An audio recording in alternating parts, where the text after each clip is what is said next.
Film की शुरुआत में हमें इंस्पेक्टर अश्विनी दीक्षित से इंट्रोड्यूस कराया जाता है, प्लेड बाय के मेनन, जो अपनी बीवी से बहुत प्यार करता था। वो अपने केसेस सॉल्व करने आने के बाद अपनी बीवी की पोइट्री सुनने में दिलचस्पी रखता था।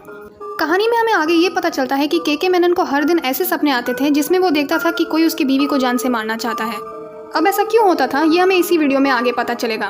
खैर, फिल्म में आगे अब एक मर्डर केस हो जाता है जिसका लिंक रिसोर्ट वोडका डायरीज से था। तो इस केस को इन्वेस्टिगेट करने एसीपी अश्विनी दीक्षित और उसकी टीम वोडका डायरीज रिसोर्ट में आ पहुंचती है। पर इन्वेस्टिगेशन करने के दौरान वोडका डायरीज रिसोर्ट में और 4 मर्डर्स हो जाते हैं। अब इन सब मर्डर्स के इन्वेस्टिगेशंस चल ही रहे होते हैं कि अश्विनी दीक्षित को मर्डरर का फोन आता है जिसमें वो उसको धमकाते हुए कहता है कि उसकी बीवी शिखा खतरे में है और वो उसको किडनैप कर लेगा। घबराहट और डर के मारे वो सीधा अपने गाड़ी में बैठता है और अपने घर की तरफ चल पड़ता है।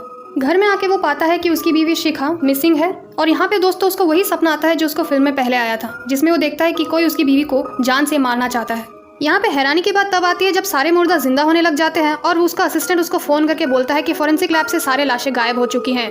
ये सुन के वो बहुत परेशान हो जाता है। अब दोस्तों मुझे मालूम है आप लोग यहाँ पे काफी कंफ्यूज हो रहे होंगे कि मूवी में आखिर चल क्या रहा है, तो फिक्र मत करिए, आगे आपके सारे कंफ्यूजन क्लियर होंगे।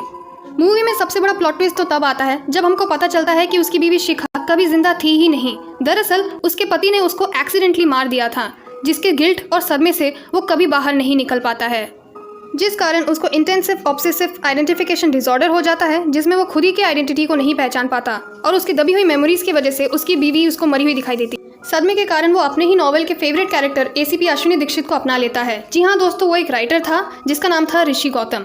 पूरे फिल्म में उसी के novel redemption of a murderer की कहानी को दोहराया जाता है ताकि वो अपने असली पहचान यानी ऋषि गौतम तक पहुंच पाए।